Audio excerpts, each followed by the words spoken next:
Conferences, like the medical conferences today's featured platform specializes in, can connect organizations better than any other method, but organizing your team's activities and making sure that you're making the most of these important events can be challenging, to say the least.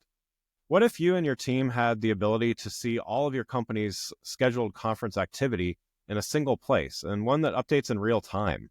Welcome to One Amazing Thing About Event Cadence. I'm your host, Greg Kihlström, and I'd like to welcome Arielle Smith, President of Life Sciences at Event Cadence, and she's going to be sharing one amazing thing about their appointments feature with us today. Arielle, welcome. Thank you. Thanks for having me. Yeah, looking forward to this. Before we dive in, why don't you start by giving a little background on yourself and your role at Event Cadence? Yeah, sure. So Event Cadence started in 2017. And I was one of the first hires, and I was brought in to work with our very first account. At that time, yeah, thank you. At that time, we were hyper focused on the healthcare and the pharmaceutical industry. We had a agency partner who was really helping us navigate that space. And, really up until the big pandemic of 2020, healthcare was our bread and butter. Then, COVID hit, everyone's world was flipped upside down, and just the activity that we were seeing from healthcare and pharma, dwindled down quite a bit. So we had to pivot a little bit just to stay, relevant and floating. At that time, we kind of worked with other industries who were still very active in the event space, but virtually, of course.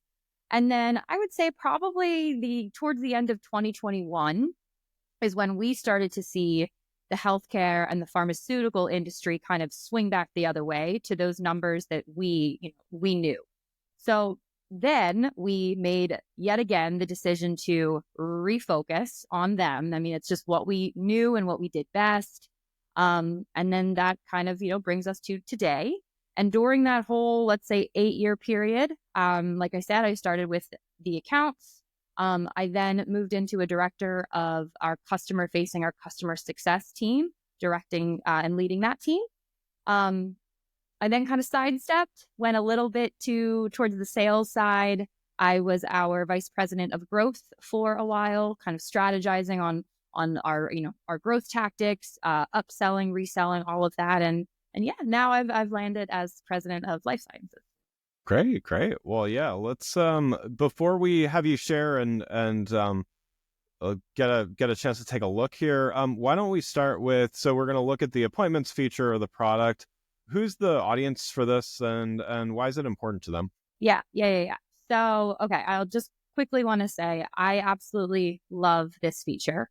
The platform is quite robust, but this feature is one of my favorites. Not only because there's like a big need for it, but it's a fun feature to talk about for me.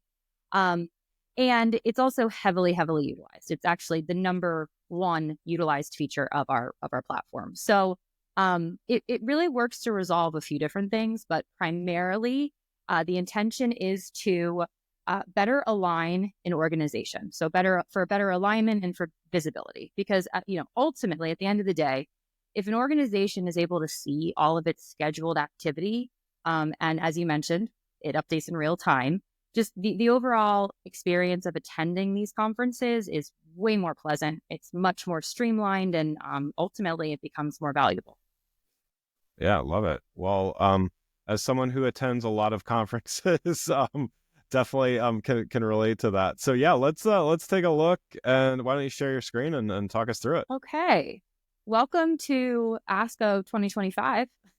This is a real medical conference that is coming up. I always like to use ASCO because it's pretty contextual. But it's the American Society of Clinical Oncology. And this is the general view of the platform. As soon as you log in as an end user, this is ultimately the page that you're brought to for any given event. So to give a very high level overview here, the concept is this: you are an employee of a pharmaceutical company. Your company decides to license or leverage the Event Cadence platform for ASCO 2025.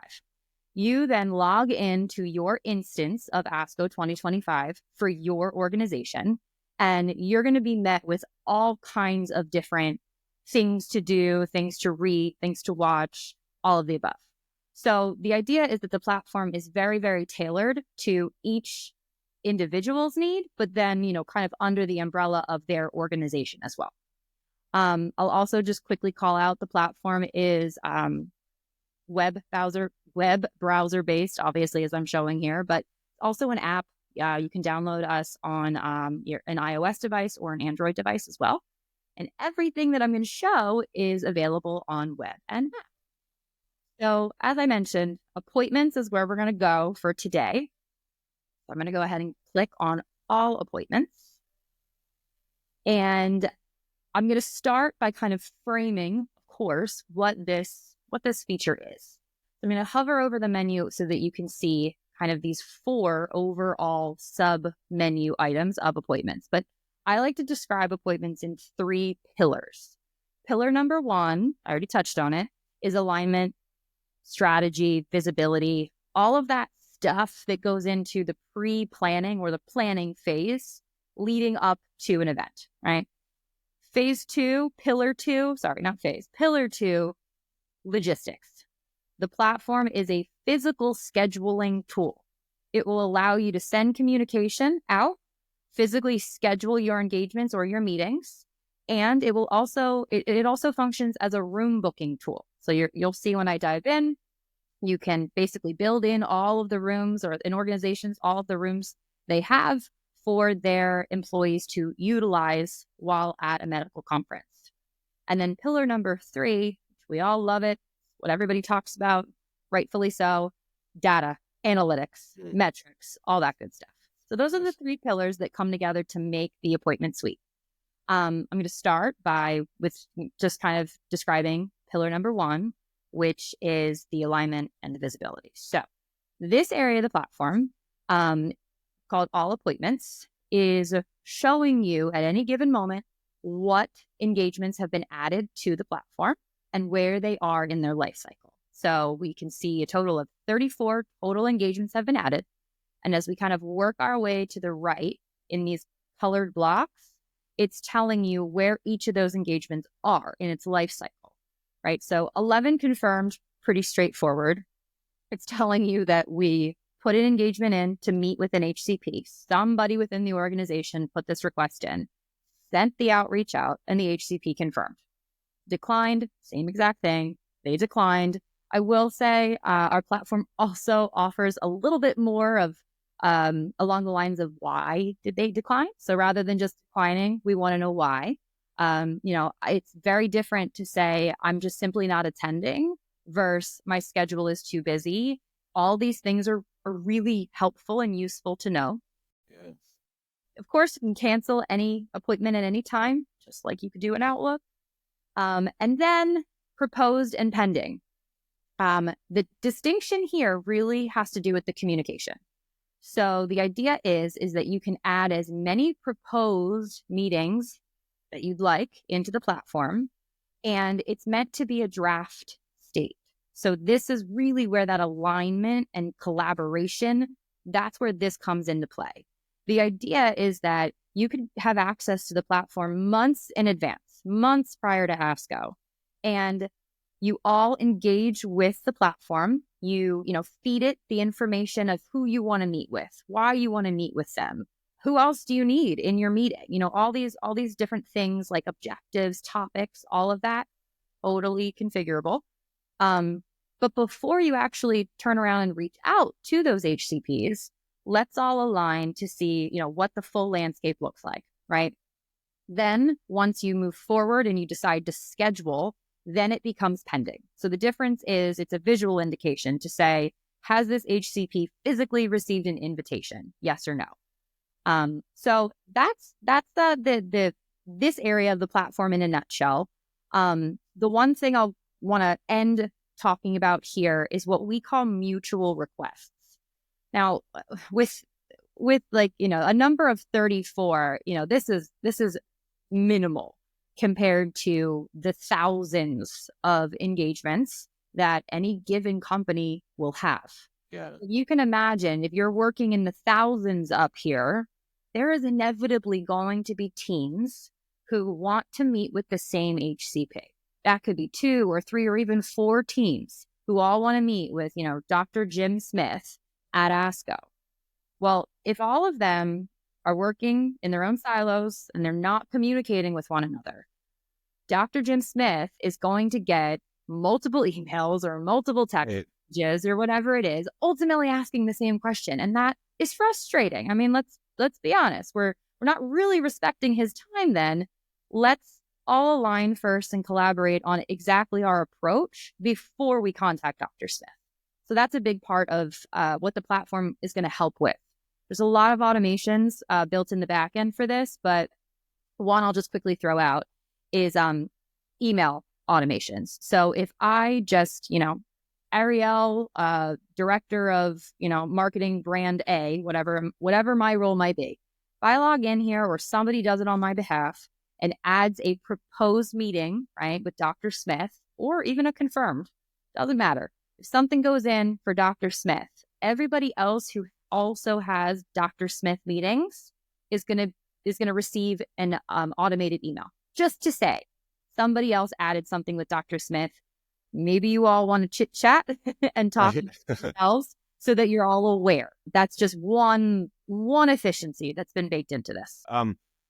Having the mobile access and all of that is great because, again, having been to many events, it's like you're running around, you need to figure out where you're going to be and where you need to go to next. But also the last thing you were talking about, I would imagine not just from the end recipient of those meetings, but, a company wants to be as efficient as possible and effective as possible, right? So it's like, it's about both of those things, right? It's so, that end recipient doesn't get 6 different invites from 6 different people, but also that a company is able to meet with as many, prospects and relevant ones as well, right?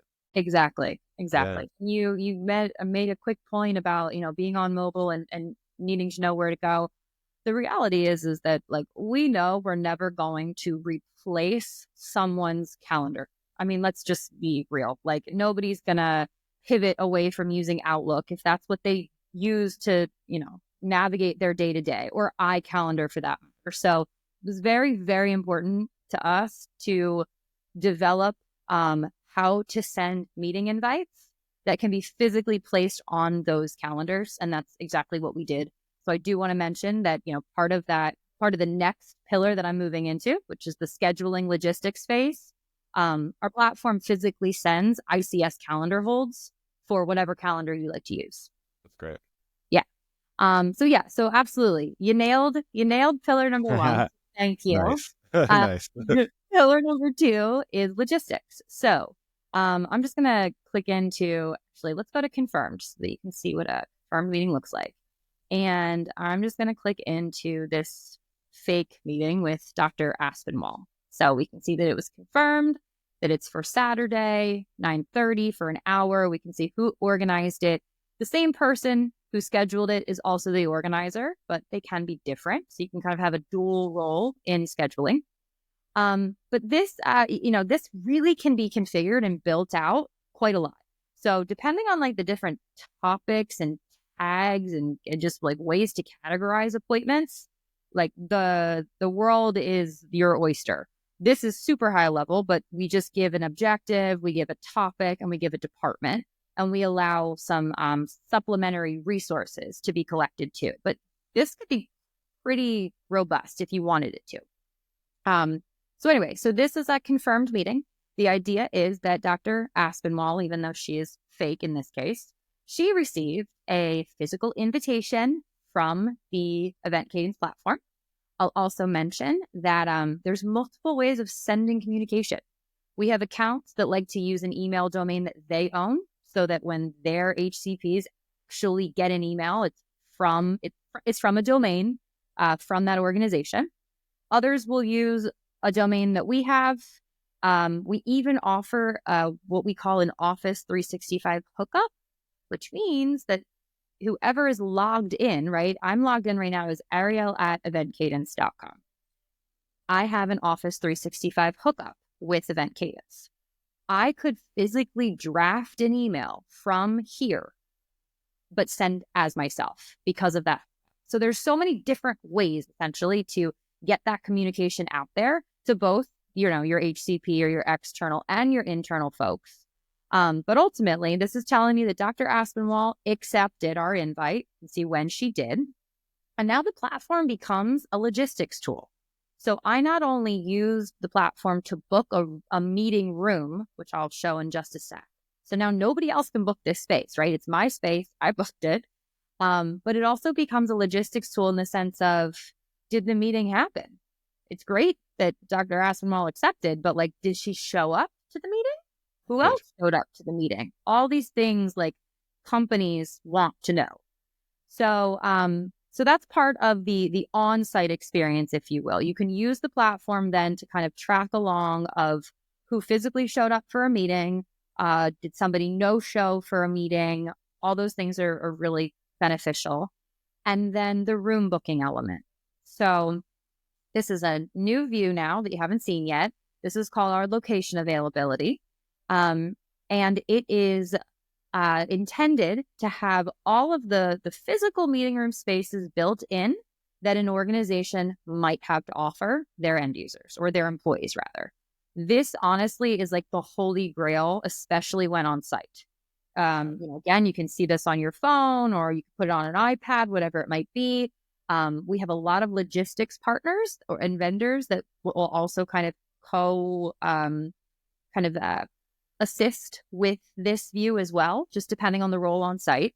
But this is going to show you at any given time which rooms are available, which rooms are not, right? Because this one's already taken by, Dr. Skyme, whatever it might be. So this becomes like your true real-time booking tool as well to know exactly where your meetings are taking place. Should also say end users are more than welcome to send out invitations not being attached to a meeting room. I mean, you could literally put Starbucks down the street if you wanted to, but I put so much focus on this because the reality is these companies are spending hundreds of thousands of dollars, no lie, on these meeting rooms. So like, let's make sure they're utilized. Yeah, totally. Yeah. Yeah. Yeah.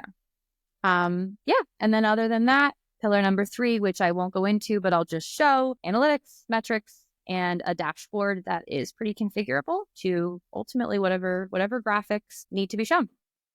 That's amazing. Well, thanks for walking through it. And I know we only had a chance to really look at a few things here, but for those interested in learning more, I'm curious about the analytics. So, what's a feature or functionality that somebody should ask to see when they have a chance to get more information? Yeah. So, I mean, analytics by far is always like kind of the follow up, right? I mean, I took you through like the pre and even the during of the platform, but of course, analytics is always the post. There's a lot there. Like I showed, the dashboard like I said, the dashboard can be configured so that, you're seeing the graphs that speak the loudest, right, to you that you want to see. It's also in real time. But I would say like, what I tend to see more on my side is the trends. Like over time, and the more we utilize the platform and the more, frankly, data the platform has to work with, helping to see those trends. Those can, show up in the form of just ultimately better engagements, really being able to hone in on the why and the what and the how of an engagement. That's a big part, selling point to these companies. Another one, arguably just as big, is cost savings. I mean, I alluded to it, but like room utilization is a big one. To be able to see like all the rooms we had and exactly who they were utilized by and when they were utilized and why they were utilized. I mean, it can be a huge cost saver to realize that, oh, we really didn't maximize 3 of our rooms, 4 of our rooms. So let's scale back in our projections for next year and put that money towards something else. Yeah. Yeah. That's great. Love it. Yeah. There's so many, you get on site, you plan months and months in advance, and then you get on site and it's a whole different thing once you're actually there. And so, many different things that you mentioned today, to your point, whether it's, spending the money more efficiently or just using time more efficiently, lots of possibilities there. Well, again, I'd like to thank Arielle Smith, Vice President of Growth at Event Cadence, for joining the show. You can learn more about Ariel and Event Cadence by following the links in the show notes.